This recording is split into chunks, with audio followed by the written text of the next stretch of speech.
욥기 42장을 한 구절 한 구절 구체적으로 강해를 하려고 합니다. 이 42장의 뉘앙스를 알기 위해서는 연안 박지원이 열하일기에서 느꼈던 감동, 아마 그 감동이 욥이 처음 느꼈던 하나님의 두 연설을 통해 느꼈던 감동이 아닐까 이래 싶습니다. 연안 박지원의 열하일기는 조선 최대의 베스트셀러입니다. 그리고 문체가 굉장히 해학적이고 웃음이 넘쳐나고요. 누가 이거를 정말 문체를 살려서 잘 번역하면 너무나 좋겠어요. 청나라의 건륭 황제의 생일을 축하하는 사절단으로 가게 돼요. 그래서 6개월 동안 여행했던 이야기, 오랑캐라고 여겼던 청나라였는데 오랑캐가 아니었구나. 우리가 정말 배울 것은 배워야겠다. 그리고 수많은 폭풍과도 같은 직접 열망 속에서 청나라의 모든 것 그리고 광활한 요동벌판을 보게 됩니다. 그때 느낌을 쓴 게 열하일기예요. 그 중에서 열하일기에는 한 10군데 정말 재미있는 게 있거든요. 백탑이 현신하였기에 이에 아뢰나이다 한다. 태복은 정진사의 마두이다. 말을 세우고 사방을 둘러보다가 나도 모르게 손을 들어 이마에 얹고 한바탕 통곡하기 좋은 곳이로구나. 통곡할 만하다. 이런 구절이 나와요. 연암이 강을 건너고 처음 마주친 요동벌판은 정말 놀라운 경험이었습니다. 삼류화를 건너 냉정해서 아침을 먹고 심리난집 가서 산모통에를 접어드는 순간에 정진사의 마두 태복이가 갑자기 말 앞으로 달려와서 머리 조아리고 큰 소리로 외칩니다. 백탑이 나타났습니다. 백탑이 보입니다. 급한 마음에 말을 달려 모퉁이를 벗어나자마자 안광이 어른거리고 현란했습니다. 연암은 잠시 사방을 둘러보다가 자기도 모르는 사이에 이마에 손을 얹고는 외칩니다. 한바탕 통곡하기에 좋은 곳이로구나. 통곡할 만하다. 너무나 좋은 장면을 봤어요. 열흘을 가도 산이라고는 보이지 않는 요동벌판, 그 광활한 벌판에 서 보니까 마치 창세기의 시공간에 서 있는 듯한 내 경험과 생각을 벗어난 광활한 세계를 접해요. 그랬더니 하는 말이 여기서 통곡할 만하다. 통곡하고 싶구나. 존재의 울림이 나왔죠. 그래서 이 갑신편의 별명이 뭐냐면 호곡장, 통곡했다 해서 호곡장이라고 불려집니다. 하나님의 설교를 2번 듣습니다. 하나님은 굉장히 길게 설교를 했습니다. 욥에게 첫 번째 자연 질서에 대해서 말했죠. 두 번째 베헤못과 리워야단 이런 얘기들을 또 쭉 해요. 이 이야기를 다 들은 욥은 깨닫습니다. 내가 정말 좁은 세계로 하나님을 봤구나. 하나님의 그 이야기를 다 듣고 나서 통곡하고 싶구나. 울고 싶구나. 욥에게 깨달음이 오기 시작을 합니다. 여러분, 깨달음은 자유를 의미합니다. 그래서 욥기 마지막 장인 42장의 1절에서 6절까지의 욥의 이야기, 그거는 사실 욥의 깨달음을 의미합니다. 자, 마침내 우리는 욥기 42장에 이르렀습니다. 욥기의 대미입니다. 2번에 걸쳐서 하나님의 긴 설교를 들었던 욥은 마치 요동벌판에서 감동해서 통곡을 하고 싶었던 연안 박지원처럼 이런 이야기를 합니다. 욥기 42장 6절입니다. 그러므로 내가 스스로 거두어드리고 태끌과 제 가운데에서 회개하나이다. 이 구절이 욥기의 하이라이트거든요. 근데 이 구절은 수많은 구약학자들이 지금도 소논문을 계속 내고 있는 어려운 해석하기가 난해한 구절입니다. 왜냐하면 히브리 언어가요. 히브리어가 그 전치사 R이라는 게 있는데 그걸 어디다가 어떻게 해석하느냐에 따라 의미가 굉장히 달라져요. 창세기도요. 이제 욥기 끝나면 창세기 1, 2, 3장 한다 그랬죠. 태초에 하나님이 천지를 창조하시니라 이렇게 나왔잖아요. 흑암이 깊음 위에 있고 이렇게 나오잖아요. 그거를 또 이렇게도 해석할 수 있어요. 태초에 하나님이 천지를 창조하실 때 흑암이 깊음 위에 있고 이렇게도 언어적으로는 가능해요. 이게 괴로운 거예요. 그와 마찬가지로 욥기 42장 6절도 해석이 이것 때문에 굉장히 많이 얽혀지고 있습니다. 히브리어 원어를 보면 알켄 에마스 베니함티 알 아파르 베 에페르, 여기서 동사인 마아스 나함의 해석 문제와 그것보다 더 중요한 게 전치사 알에 대한 해석, 이것 때문에 이걸 어떻게 해석하느냐에 따라서 해석이 크게 세 가지로 나눠지게 됩니다. 딱딱한 이야기 때문에 결론만 말씀드립니다. 첫째는 이 구절은 욥이 자신의 잘못을 인정하고 회개하는 모습이다.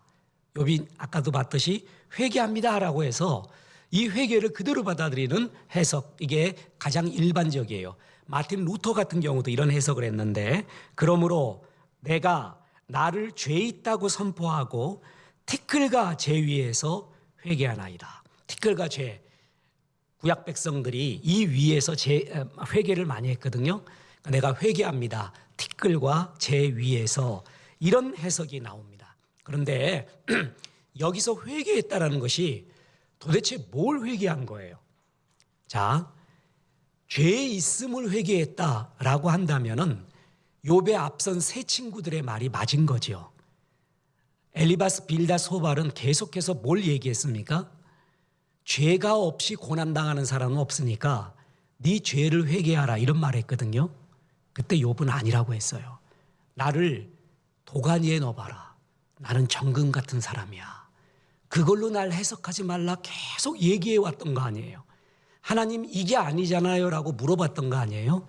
그래서 욥이 회개했다는 것이 내 죄를 회개했다고 하면은 욥의 세 친구의 말이 맞았던 거예요. 그죠? 그런데 그게 아니라는 거죠. 하나님은 분명히 결론 부분에서 욥이 친구들이 잘못됐다라고 말했습니다. 욥이 옳았다고 말했거든요. 뿐만 아니라 하나님의 두 번에 걸친 설교를 통해서 욥 보고 너의 죄를 회개하라는 말은 한 번도 없습니다. 도대체 욥은 뭘 회개했던 걸까요? 하나님은 욥의 죄를 지적하고 그 죄에 대한 회개를 말씀하시는 대신에 무궁무진한 창조의 세계를 말했고 창조의 신비만 얘기했거든요. 욥 보고 너 이거 잘못했으니까 회개하라라는 구절이 없었어요. 그럼 욥은 뭘 회개한 걸까요? 우리는 계속 살펴볼 겁니다. 욥이 회개했다는 이 구절의 두 번째 해석은요, 욥이 과거 자신의 잘못을 생각해 버리고 새로운 생각과 마음을 갖게 되었다는 깨달음을 강조하는 입장이에요. 그래서 이렇게 해석을 합니다. 그러므로 저는 거두어들이며 제 생각을 돌이키나이다. 티끌과 제 위에서. 이렇게 해석이 돼요. 자, 세 번째 해석은 뭐냐면 욥이 하나님의 답변을 듣고 위로를 얻었다라는 해석이에요. 그래서 이렇게 해석을 합니다. 그러므로 내가 그것을 버리며 먼지와 재로 인해 위로를 받습니다. 이게 무슨 말이냐? 아까 마스와 나함이라는 두 동사의 해석과 R이라는 전치사가 어디에 붙느냐에 따라 해석이 굉장히 달라진다고 했죠. 이 구절이 세 번째가 전문학자들이 되게 좋아하는 해석이에요. 뭐라고 얘기하냐면 하나님의 말씀을 들었어요. 내 생각을 버리겠습니다. 그런데 내가 위로를 얻는데요. 나 말이에요. 원래 먼지와 티끌 같은 존재 아닙니까? 우리 인간은 나를 비롯해서 먼지와 티끌 같은 존재가 아닙니까? 내가 그런 존재지요. 이런 것으로서 자기 위로를 삼았다. 이렇게 해석을 하는 것입니다. 이 세 가지의 내용을 다 합쳐서 공통적인 해석이 무엇이냐? 욥은 깨달았다라는 것이죠. 욥은 하나님의 은혜를, 그리고 전능하심을, 그리고 내가 무지했음을 깨달았습니다. 이게 중요한 거예요. 깨달음이 없으면 짐승 같다고 했거든요. 하나님이 나를 다른 차원으로 인도하실 때 항상 쓰는 방법이 뭐냐면 깨달음이에요. 효자가 뭐냐 하면은 어머니 아버지의 사랑과 희생을 깨달을 때 효자가 시작이 되죠. 그걸 깨닫지 못하면 전부 자기중심적이에요. 근데 사랑을 깨닫기 시작했을 때 그제서야 한 단계 위로 가듯이 욥은 하나님의 두 번에 걸친 큰 연설을 통해서 깨닫기 시작한 겁니다. 자, 그렇다면 욥이 뭘 깨달은 걸까요? 첫째, 하나님의 Almighty God, 전능하심을 깨달았습니다. 욥기 42장 2절 보세요. 주께서는 못하실 일이 없사오며 무슨 계획이든지 못 이루실 것이 없는 줄 아오니. 이건 뭐예요? 깨달았다는 의미죠. 못하실 일이 없습니다. 무슨 계획이든 못 이루실 것이 없습니다. 하나님의 전능하신 하나님이죠. 욥은 내가 알고 있다라는 세계가 얼마나 작은 세계이고 하나님의 세계가 얼마나 큰지를 깨달았습니다.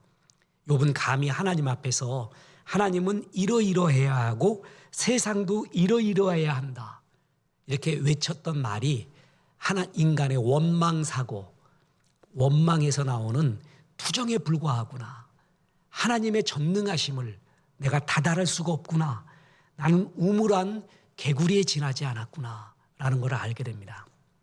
마치 연안 박지원이 호곡장에서 한바탕 통곡하기에 좋은 곳이로다, 통곡할 만하다 하고 외친 맥락과 같은 것입니다. 사람이 너무 큰 걸 보잖아요. 진짜를 깨닫잖아요. 그럼 말을 잊어버립니다. 2번에 걸친 하나님의 큰 설교 속에서 하나님이 얼마나 전능하신가, 무한무궁하신가, 그거 깨달으니까 할 말을 잊은 거예요. 시인 조정권은 산정묘지라는 시에서 이런 말을 했습니다. 나는 말을 하러 왔지만 침문망 지르고 말았다. 비트겐슈타인도 그런 얘기하죠. 말로 할 수 없는 것은 침묵되어야 한다.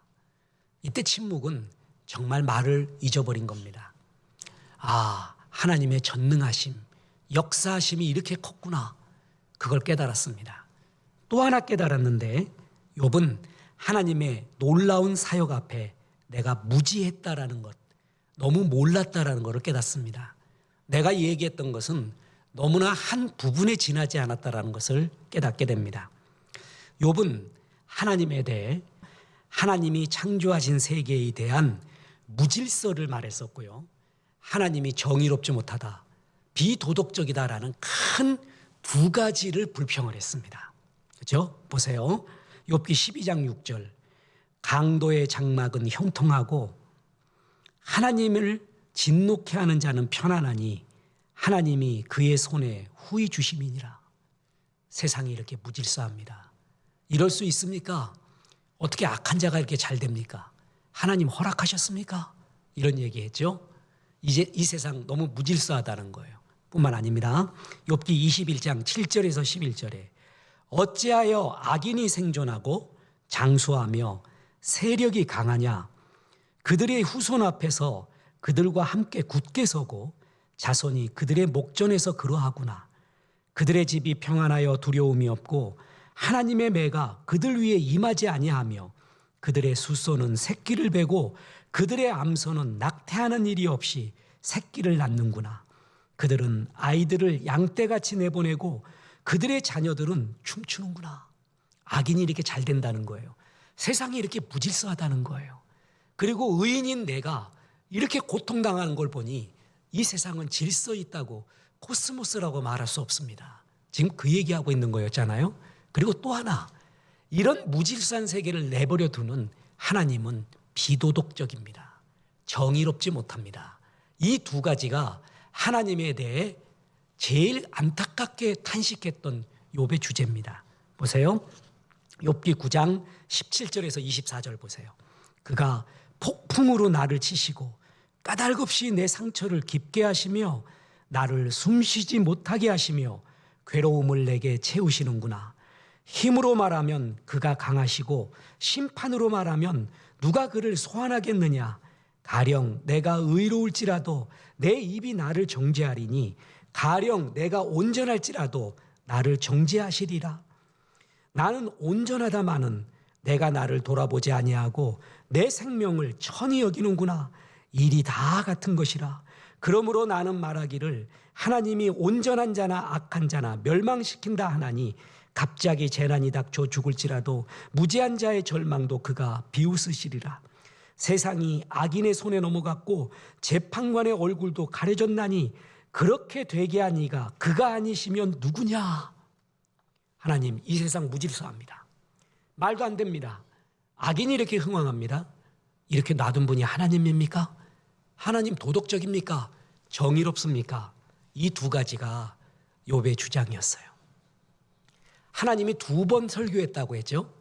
그 2번 설교가 욥의 이 2번에 걸친 항변에 대한 답변이에요.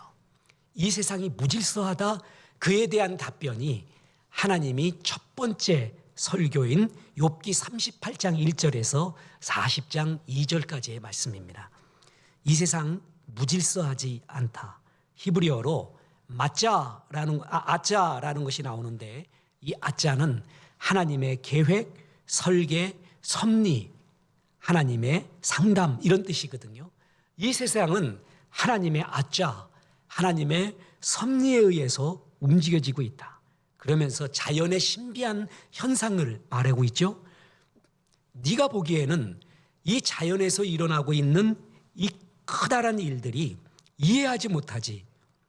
이것은 전부 네가 이해 못할지라도 굉장히 질서가 있다. 그리고 나한테는 굉장히 의미 있다. 너는 잡아먹지도 못하고 길들이지도 못해서 저것이 무슨 의미 있냐고 말했지. 아니야. 나에게는 굉장히 의미가 있는 질서로운 자연의 세계다라고 말합니다. 그러면서 자연의 세계만 질서가 있는 게 아니라 인간 사회 도덕적인 세계도 질서가 있다. 너희가 보기에는 모순과 모호함이 존재한다 할지라도 하나님의 아짜, 섭리, 계획은 어김없이 인도하고 있다. 너희가 보기에는 어떤 것은 인과응보가 적용이 되고 어떤 것은 인과응보가 적용이 안 되는 것처럼 보여도 그렇지 않다. 하나님의 나라는 그 하나로 표현할 수 없는 주의 어김없는 섭리가 지금도 인도되고 있는 질서의 세계다 라고 자연의 세계를 말해주면서 인간의 세계까지 비유로 말한 게 하나님의 첫 번째의 설교였습니다. 그러면서 욥은 하나님이 이런 무질서한 세계를 그대로 놔두는 정의롭지 못하는 비도덕적인 분이라고 말했잖아요. 그에 대한 답변이 하나님의 두 번째 설교 욥기 40장 6절에서 41장 34절까지의 말씀입니다. 이때의 주제는 하나님의 미슈파트, 정의에 대한 말이에요. 그래서 40장 8절 보세요. 내가 내 공의를 부인하려느냐, 내 의를 세우려고 나를 악하다 하느냐. 나를 악하다 하느냐를 직역하면은요, 나를 악인, 범죄자 취급하느냐, 이런 얘기예요. 그러면서 욥에게 하나님이 굉장히 해학적인 비꼬는 말투로 악한 것들을 그럼 네가 한번 다스려 봐라 라고 말했습니다. 욥기 40장 11절에서 13절이죠. 너의 넘치는 노를 비우고 교만한 자를 발견하여 모두 낮추되 모든 교만한 자를 발견하여 낮아지게 하며 악인을 그들의 처소에서 짓밟을지니라. 그들을 함께 진토에 묻고 그들의 얼굴을 싸서 은밀한 곳에 둘지니라. 네가 할 수 있으면 교만한 자들을 낮춰봐라. 악한 자들을 짓밟아봐라. 그들을 흙 또는 먼지 속에 한꺼번에 묻어봐라. 네가 만일 그렇게 할 수 있다면 내가 널 찬양하리라. 이게 말도 안 되는 소리죠. 하나님이 인간을 찬양한다는 거 전부 해악적이고 비꼬는 소리예요. 욥기 40장 14절. 그리하면 내 오른손이 너를 구원할 수 있다고 내가 인정하리라. 그러면서 하나님이 보세요. 베헤못과 리워 야단을 등장시키면서 베헤못과 리워 야단은 육상과 해상에 사는 악과 혼돈의 세력을 상징합니다. 우리가 지난 시간에 계속 이걸 봤죠. 너는 이게 악하고 혼돈스럽다고 말하지. 내가 불의를 행했고 내가 비도덕적으로 이런 일을 했다고 네가 그런 투로 말했니? 악과 혼돈의 세력인 베헤못과 리워 야단도 내가 통제하고 있잖아. 악을 통제하는 것이지 악을 내가 실행하는 것이 아니다. 내가 이들을 통제하고 제어하고 있으면서 정의를 실현하고 있고 너희가 엄두도 못 내는 베헤못과 리워 야단을 내가 다스릴 수 있는 능력이 있다. 그걸 말해주는 거예요. 그래서 이러한 세상의 악을 실행했던 분이 아닌 정의를 실행하고 있는 분, 악이 아닌 정의를 실행하고 악을 누르고 있는 하나님에 대한 이야기를 한 겁니다. 이게 욥이 이때까지 해온 이야기, 그리고 이에 대한 하나님의 답변의 개괄적인 이야기예요. 이 이야기를 욥은 길게 들었습니다. 그리고 주님, 내가 죄와 티끌 위해서 회개합니다. 알지 못하고 말했습니다. 무지한 말을 했습니다. 내 생각이 정말 좁았습니다. 라고 욥이 깨닫게 되는 것입니다. 그러면서 뭘 받아들이냐 하면 하나님의 전능하심과 하나님의 섭리, 그거를 받아들이게 돼요. 이게 바로 욥의 큰 깨달음입니다. 그렇습니다. 두 번째 교훈이자 결론이 있습니다. 우리는 하나님의 선한 섭리 가운데 있다라는 것입니다. 파스칼의 팡세에 보면은 저는 팡세 가운데 제일 좋아하는 구절이 이 구절입니다. 인간은 인간을 넘어선다라는 구절이 있습니다. 인간은 인본주의자가 말하는 그 인간의 능력, 인간의 생각, 인간의 고귀함을 넘어서는 존재예요. 저는 이래서 팡세의 이 선언이 굉장히 멋지다고 봅니다. 지금도 하나님을 믿는 우리에게는 하나님의 무한하신 힘이 역사하고 있는 하나님의 섭리에 의해서 우리가 지금 움직이고 있어요. 내 힘밖의 힘을, 무한한 하나님의 힘을 받을 수가 있습니다. 이게 얼마나 놀랍고 은혜스러운 일입니까? 그랬더니요, 하나님을 안 믿는 무신론자들이 또 헛소리를 합니다. 네가 간절히 원하면 우주의 정령이 너를 도와준대요. 그 얘기가 그 얘기거든요. 차라리 하나님을 믿는다고 말해요. 그런 말 하지 말고. 우주의 정령이 뭐예요 도대체? 무슨 귀신 대동강 건너가는 소리예요. 그게 무슨 말이냐 말이에요. 차라리 하나님을 믿는다고 말해요. 그게 더 낫지요.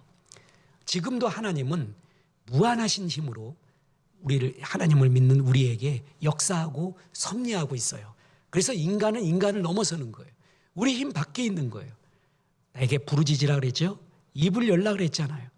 그때 네가 알지 못하는 크고 비밀한 것을 너에게 가르쳐 준대요. 너에게 채워준대요. 내 힘을 넘어서는 그 무엇이 우리 가운데 있습니다. 여러분, 죄요? 죄 용서 받는 거요? 죽음 후에 하나님 품 천국에 가는 거요? 우리 힘을 안 됩니다. 그건 우리 힘을 넘어서는 우리 힘 밖의 이야기예요. 인간을 넘어서요. 하나님이 함께하기 때문에 바로 하나님이 우리의 죄 용서를 주시고 또한 하나님의 품 천국에서 살게끔 우리를 인도해 주시는 이런 섭리 가운데 있는 거예요. 이걸 크게 믿는 게 얼마나 소중한지 모릅니다. 유대인들이 즐겨 부리는 노래 중에 아니 마민이라는 노래가 있습니다. 아니는 나예요. 나. 마민은 믿는다라는 뜻이에요. 그래서 아니 마민이라는 것은 I believe, 나는 믿는다라는 뜻인데, 나는 확실히 믿네. 메시아가 오신다는 것을, 그의 오심이 늦을지라도 그럼에도 나는 기다린다네. 그의 오심을 날마다 기다린다네. 이 노래는 유대인 시인인 레이빅에 의해서 개사가 되었습니다. 그래서 이렇게 불리게 됩니다. 벙커에서도 우리 유대인들은 아니 마민을 부른다네. 메시아의 오심을 믿는다고. 그의 오심이 늦을지라도 나는 믿네. 그는 저기에서 여기에서 오실 것이라고. 수용소에서도 우리는 노래를 부른다네. 나는 믿네. 나는 믿네. 그의 오심이 늦을지라도 나는 믿네. 믿는 자처럼 나는 믿네. 우리 모두 노래를 부르세. 나는 믿는다고. 그의 오심이 늦을지라도 그는 오실 것이네. 보라, 그는 오시고 있지 않는가. 보라, 그는 여기에 계시다네요. 프란시스 헤셀바인 조한 스나이더 컬의 최고의 질문이라는 책이 있습니다. 이 책은 만약 피터 드러커가 아직 살아있어서 당신의 조직을 방문해서 자가진단의 여정을 함께한다면 10중 8구 그는 자신이 개발한 다음에 5가지 질문을 던질 거다라는 전제로 이야기를 풀어갑니다. 첫째, 미션은 무엇인가? 둘째, 고객은 무엇인가? 세 번째, 고객 가치는 무엇인가? 네 번째, 결과는 무엇인가? 다섯 번째, 계획은 무엇인가입니다. 이 질문에 제대로 답변할 수 있는가? 비단 경영뿐만이 아니라 올바른 삶을 살아가기 시작하는 것은 올바른 질문에서부터입니다. 욥은 하나님을 그리고 하나님에 대해서 질문하다가 자기를 발견하는 체험을 하게 됩니다. 하나님의 주권과 위험 앞에서 욥은 자기의 손으로 입을 막고 보잘것없음을 고백할 수밖에 없었죠.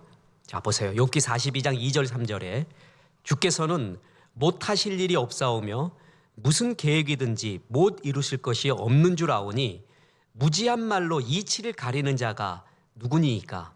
나는 깨닫지도 못한 일을 말하였고 스스로 알 수도 없고 헤아리기도 어려운 일을 말하였나이다.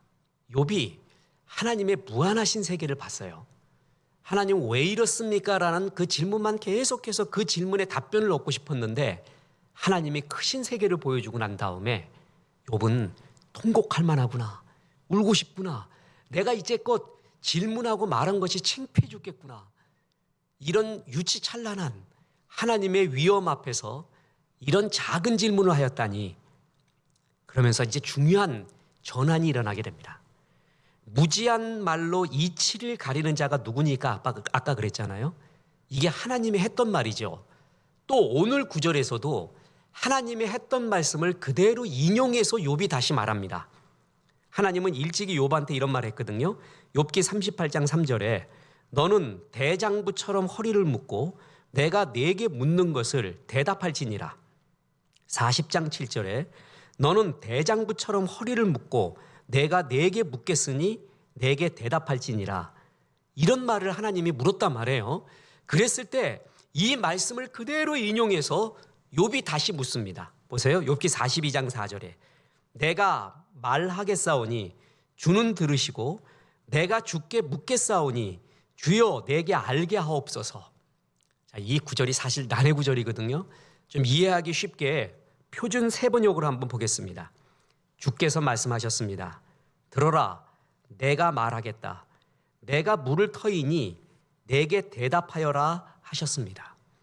저는 그 말을 그대로 인용하며 하나님께 이제 올바른 질문을 묻고 싶습니다. 자, 하나님이 했던 말을 인용을 해요.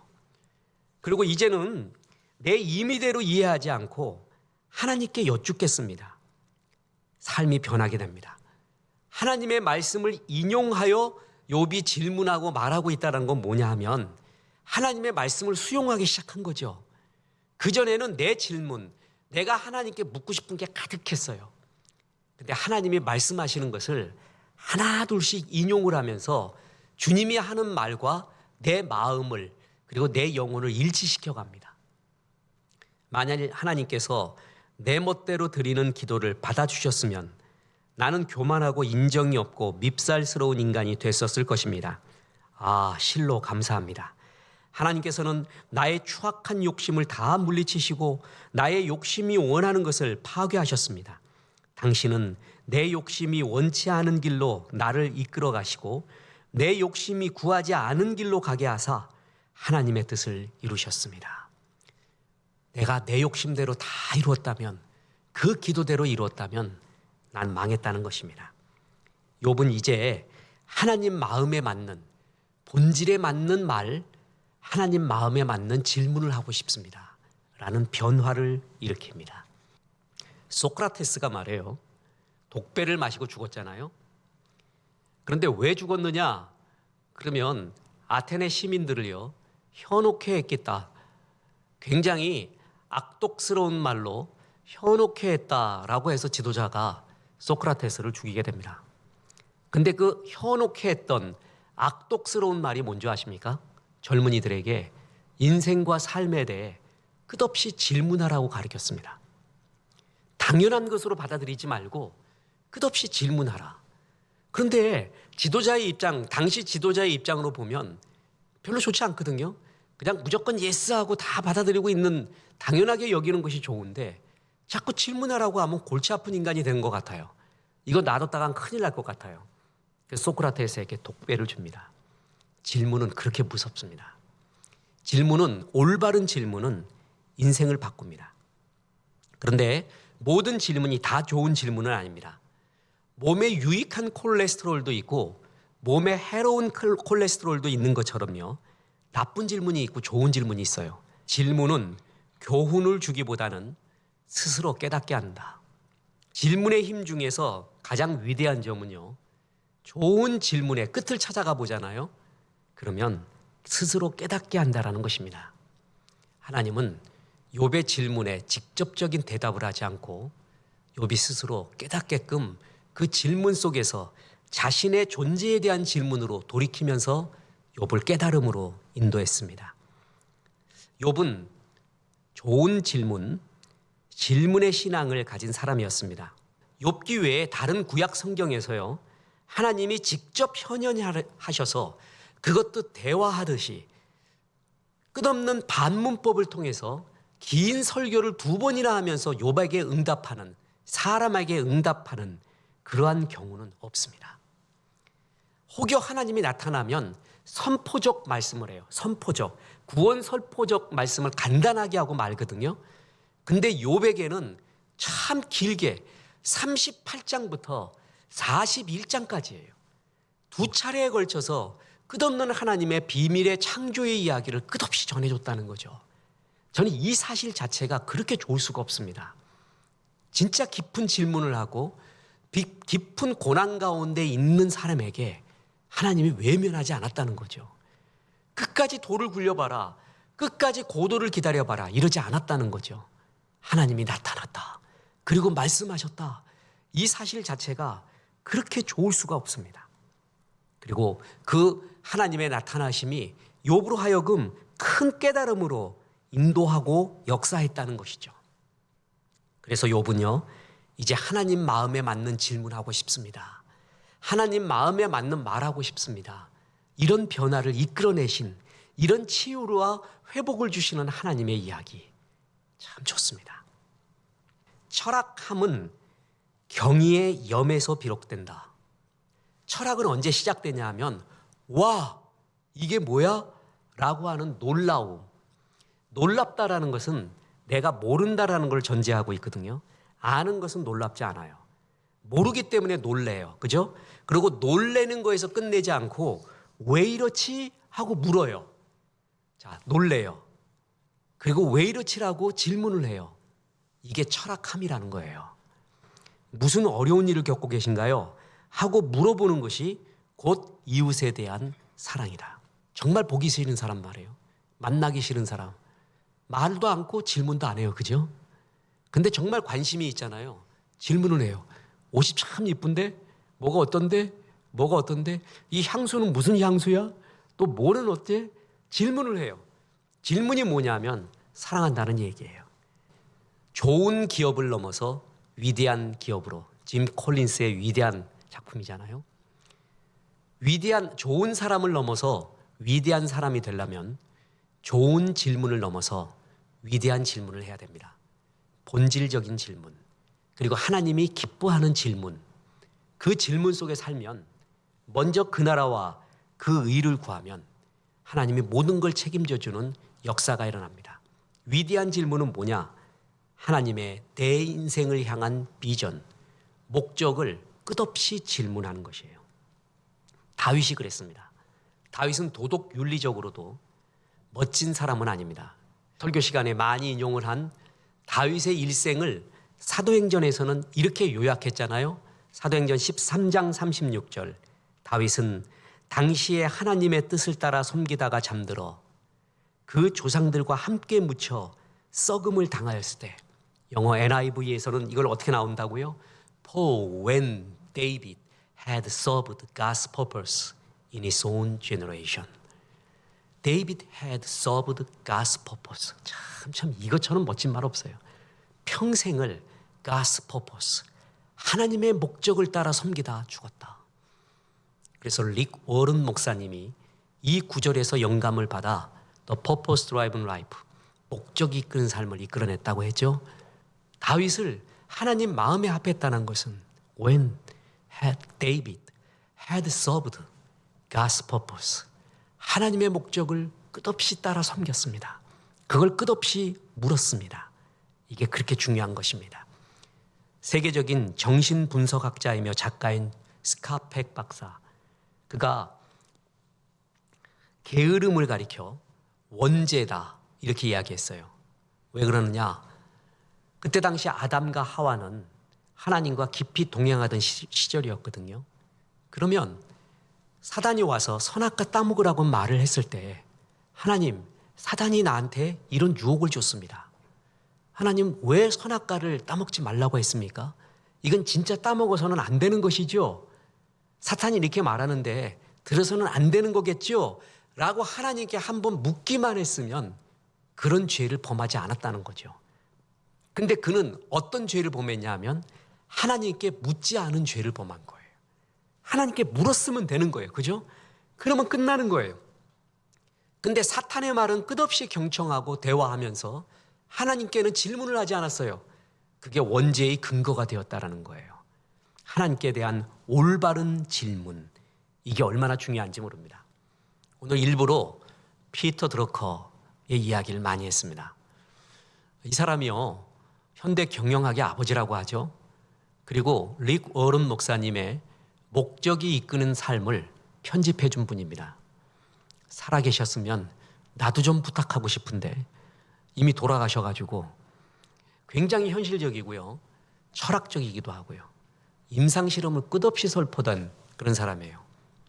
근데 이분이 이런 의미 있는 삶, 멋진 말도 했죠. 당신 어느 책이 제일, 당신이 이때까지 쓴 책 중에 제일 명작입니까? 그러니까 지금 쓰고 있는 책이래. 그리고 더 명작이 있는데 앞으로 쓸 책이래요.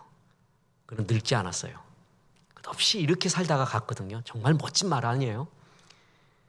근데 그 사람이 인생이 굉장히 의미론적으로 변하게 된 근거가 있습니다. 그가 13살 중학생 시절에 필리글러라는 신부가 수업 시간에 이런 질문을 했습니다. 여러분은 죽은 뒤 어떤 사람으로 기억되기를 바라고 있습니까? 그러면서 이런 말을 덧붙였습니다. 만일 여러분이 50세가 될 때까지도 여전히 이 질문에 대답할 수 없다면 그 사람은 인생을 잘못 살았다고 봐야 할 것입니다. 50 됐는데도 인생이 뭐야? 나는 죽은 다음에 어떤 사람으로 기억될 거지? 이런 본질적인 질문에 대한 답이 없기 살아왔던 사람. 이 사람 정말 망치는 인생이었다는 거예요. 피터 드러커가요, 세상에 수많은 금원과 격언들이 있잖아요. 근데 왜 필이 꽂히는 게 있어요? 그걸 잘 박힌 못이라고 그러잖아요. 잘 박힌 못이 있는가? 네 인생을 좌우하는 잘 박힌 하나님의 말씀이 있는가? 그는 이런 신부님의 말이, 너는 죽은 다음에 어떻게 기억될래? 그 말이 평생을 좌우했어요. 그래서 그의 책, 우리나라에도 수없이 번역됐잖아요.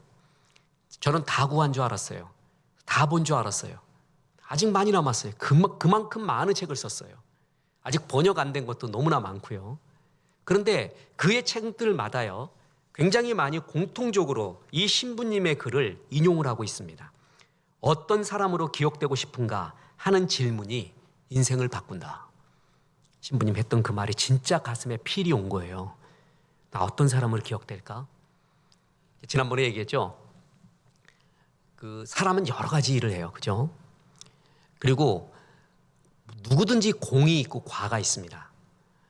모든 사람이 죄를 범하였음에 누군 티가 있어요. 아름다움을 뜻하는 뷰티에도 티가 있다 그러죠. 티 없는 사람은 없습니다. 그래서 다 잘못이 있고 좋은 점이 있는데 토탈 이미지라는 게 있어요. 토탈 이미지. 그게 굉장히 중요합니다. 코엑스에서 아트페어 할 때 그렇게 좋을 수가 없는데요. 아트페어 한번 쭉 어느 전시를 둘러봤더니 그 큐레이터, 코엑스에서 그 큐레이터, 아트페어 할 때 그 큐레이터들이요, 아주 멋집니다. 굉장히 똑똑하고요, 작품에 대한 이해력도 높고요, 단순히 그림 팔려고 온 게 아니에요. 대화가 돼요. 철학도 있고요. 그리고 굉장한 지식을 갖고 있죠. 한 바퀴 딱 돌았더니 그 큐레이터가 하는 말이, 뭘 느끼셨어요? 다 보고. 토탈 이미지가 뭐냐고 물어요. 그러니까 요거 하나가 뭡니까가 아니라 20개의 작품을 다 본 다음에 토탈 이미지가 당신의 머릿속에 뭐가 남습니까? 그걸 묻더구만요. 근데 그때 굉장히 인사이트를 얻었습니다. 아, 그렇구나. 토탈 이미지라는 게 있구나. 어떤 사람이든 간에요. 그 사람은 잘하는 것도 있고 잘못하는 것도 있어요. 그죠? 인간은 다 그래요. 근데 그 사람 그러면 떠오르는 토탈 이미지가 있어요. 하나가 떠올라요. 유명한 말이 있죠. 역사는 한 줄만 기록한다. 떠오르는 한 가지가 있거든요. 그게 그 사람의 강력한 그 무엇이에요. 여러 가지 이야기가 있지만 강력한 그 무엇, 그 한 가지가 무엇이냐. 그 질문 하나. 나는 하나님의 역사, 하나님의 뜻대로 살도록 발버둥 친 인간이었는가? 하나님의 목적을 쫓은 사람이었는가? 다시 말합니다. 실수하고 허물도 있고 잘못된 점도 많이 있음에도 불구하고 그 사람 그러면 떠오르는 게 정말 주님 앞에 몸부림치는 주님의 목적을 추구하고 그 질문을 하고 살았던 사람인가라고 떠오르는 사람이 있어요. 그 사람이 멋진 사람이에요. 어떤 사역자들도 그래요. 이 사람 참 순수하구나. 이 사람 보면 투박하고 모두 없고 모두 부족하고 모두 부족하지만 진짜 주님을 사랑하는 것 같다라고 느껴지는 사람이 있어요. 그 사람은 선배건 후배건 동기건 정말 존경합니다. 어제 저는 우리 지방에 아주 젊은 목사, 두 번째인가 세 번째로 젊은 목사인 모 목사님 소천을 했습니다. 이 사람이 뇌출을 일으키더니요. 아주 희귀병이 있어요. 피가 안 멈추는 병, 혈류병 같은 병. 그걸 앓고 있었어요. 그다 무리를 했어요. 혈압약을 계속 먹고 있었는데 5일 동안 안 먹었대. 무슨 깡다구로 그랬는지 몰라. 그러니까 무리 좀 하다니 쓰러지고 난 다음에 며칠을 그러고 있더니 그냥 소천했어요. 그냥 가버렸어요. 그 친구 젊은 목사 대학생들 모아놓고 사역을 하며 참 순수했어요. 그래서 제가 3일 동안 가서 최선을 다해 부흥회도 인도해 줬습니다. 그래서 젊은이 사역, 배고픈 사역인데 정말 그 순수한 모습이 너무 좋았어요. 주님만 바라보고 하늘나라 가봐야 그 뜻을 알겠죠. 무슨 이유인지 지금은 여기 해석할 수 있다는 건 불가능합니다. 근데 기억나는 게 있어요. 저 사람은 하나님의 목적, 하나님의 비전을 끝없이 질문하고 또한 그 속에서 주의 뜻을 이루기 위한 그 붉은 마음이 있었는가? 그 사람이 그런 사람이 있어요. 목사들 중에도 그런 사람이 있어요. 그럼 정말 존경스러워요. 정말 사랑스러워요. 마른 사역자인데 테크닉만 있어요. 붉은 마음은 하나도 느껴지지가 않아요. 하나님이 정말 좋아하는, 하나님이 기뻐했던 욥. 그는 처음에 부르짖다가 이제 하나님의 말을 인용하기 시작합니다. 그러면서 하나님의 말씀 그대로 인용하면서 말씀대로 질문하겠대요. 말씀을 마음에 새기겠대요. 그러면서 주님과 동행하기 시작하고 깨닫기 시작합니다. 그리고 이제 올바른 질문을 주 앞에 던진다고 합니다. 우리 삶에 수없이 질문하는 우리들, 바른 질문은 좋은 삶으로 인도합니다. 위대한 질문은 위대한 삶으로 나를 이끕니다. 하나님의 뜻을 구하는 질문은 하나님의 뜻으로 인도하는 삶으로 인도합니다. 이런 멋진 질문하셔서 날로 풍요롭고 많은 영혼을 주 앞으로 인도하기를 주 예수의 이름으로 축원합니다.